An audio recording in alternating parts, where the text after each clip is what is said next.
Hi ನಮಸ್ತೆ, welcome back to my new vlog. ನಾನು ನಿಮ್ಮ ಪ್ರೀತಿಯ ಅನಿತಾ ಲಕ್ಷ್ಮಿ.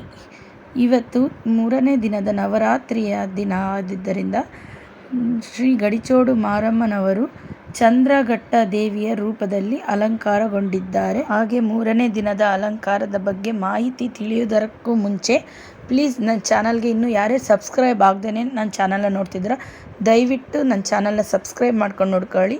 ಹಾಗೆ ಬೆಲ್ ಬಟನ್ ಒತ್ತಿ ಆಲ್ ಅಂತ ಸೆಲೆಕ್ಟ್ ಮಾಡಿ ನೆಕ್ಸ್ಟ್ ನಾನು ಯಾವುದೇ ವಿಡಿಯೋ ಬಿಟ್ಟರು ಫಸ್ಟ್ ನಿಮಗೆ ನೋಟಿಫಿಕೇಶನ್ ಬರುತ್ತೆ. ನವರಾತ್ರಿಯ 3ನೇ ದಿನದ ಕಾರ್ಯಕ್ರಮದಲ್ಲಿ ಶ್ರೀದೇವಿಯು ಚಂದ್ರಘಟ್ಟ ರೂಪದಲ್ಲಿ ಇಂದು ಕಂಗೊಳಿಸಿದ ಕ್ಷಣ ಹಾಗೂ ಚಂದ್ರಘಟ್ಟ ರೂಪದ ವಿಶೇಷವೇನೆಂದರೆ ಶ್ರೀದೇವಿಯು ಚಾಮುಂಡಿಯ ರೂಪದಲ್ಲಿ, ದೇವಿಯ ಮಸ್ತಕದಲ್ಲಿ ಗಂಟೆಯ ರೂಪದಲ್ಲಿ ಅರ್ಧಚಂದ್ರನು ಆಕರ್ಷಣೆಯಿಂದ ಹೊಳೆಯುತ್ತಾ ಶ್ರೀದೇವಿಯನ್ನು ಚಿನ್ನದ ಬಣ್ಣದ ರೀತಿಯಲ್ಲಿ ಹೊಳಪಿನಿಂದ ಆಕರ್ಷಿತವಾಗಿ ಕಾಣಿಸುತ್ತಿರುತ್ತಾಳೆ. ಹಾಗೂ ಈ ಚಂದ್ರಘಟ್ಟ ದೇವಿಯ ಆರಾಧನೆಯನ್ನು ಮಾಡಿದರೆ ನಮ್ಮಲ್ಲಿರುವಂತಹ ಕಾಮ, ಕ್ರೋಧ, ದ್ವೇಷ, ಲೋಭ, ಮದ, ಮತ್ಸರ್ಯ ಎಂಬ ಕೆಟ್ಟ ಆಲೋಚನೆಗಳು ಹಾಗೂ ನಮ್ಮ ಮನಸ್ಸಿನಲ್ಲಿ ಬರುವಂತಹ ಕೆಟ್ಟ ಯೋಚನೆಗಳು ಹಾಗೂ ನಮ್ಮ ಸ್ವಭಾವದಲ್ಲಿ ಬದಲಾವಣೆ, ಭಕ್ತಿ ಭಾವ, ಹಿರಿಯರಿಗೆ ಗೌರವ ಕೊಡುವುದು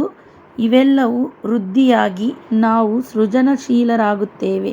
ಶ್ರೀದೇವಿಯನ್ನು ಈ ರೂಪದಲ್ಲಿ ಪ್ರಾರ್ಥನೆ ಮಾಡಿ ಅವಳ ವಾತ್ಸಲ್ಯ ದಿವ್ಯ ದೃಷ್ಟಿಗೆ ನಾವು ಪಾತ್ರರಾಗೋಣ. ಆದ್ದರಿಂದ ನವರಾತ್ರಿಯಲ್ಲಿ ಪ್ರತಿದಿನವೂ ಒಂದೊಂದು ರೂಪದಲ್ಲಿ ಅದೇ ರೂಪದ ವಿಷಯವಾದ ಅವತಾರದಲ್ಲಿ ಜನರಲ್ಲಿ ಇರುವಂತಹ ಕೆಟ್ಟ ಗುಣವನ್ನು ತೊಲಗಿ ಭಕ್ತಿ ಭಾವಗಳು ಬೆರೆತು ಜೀವನದಲ್ಲಿ ಸದ್ಮಾರ್ಗವನ್ನುಂಟು ಮಾಡಲು ಶ್ರೀದೇವಿಯು ನವರಾತ್ರಿಯ 9 ರೂಪದಲ್ಲಿ ದೃಷ್ಟಿಗಳನ್ನು ನೀಡಿ ಅವಳ ಆಶೀರ್ವಾದವು ಸದಾ ಸದ್ಭಕ್ತರ ಮೇಲೆ ಇರುತ್ತದೆ. ಇದರಿಂದ ಸದಾ ಹಬ್ಬದ ನವರಾತ್ರಿಯ ಕಾರ್ಯಕ್ರಮದಲ್ಲಿ 9 ದಿನಗಳ ಕಾಲ ಶ್ರೀದೇವಿಯನ್ನು ಪೂಜಿಸುವುದರಿಂದ ತ್ರಿಲೋಕದ ಒಡತಿಯಾದ ಮೂಕಾಂಬಿಕೆ ಸ್ವರೂಪದ ಶ್ರೀದೇವಿಯು ಜಗನ್ಮಾತೆಯಾಗಿ ತನ್ನ ಮಕ್ಕಳಾದ ನಾವುಗಳನ್ನು ಮಾಡಿದ ಸಣ್ಣ ಪುಟ್ಟ ತಪ್ಪುಗಳನ್ನು ಕ್ಷಮಿಸಿ ನಮ್ಮನ್ನು ಸದಾ ಅವಳ ಅನುಗ್ರಹದಿಂದ ನಮ್ಮನ್ನು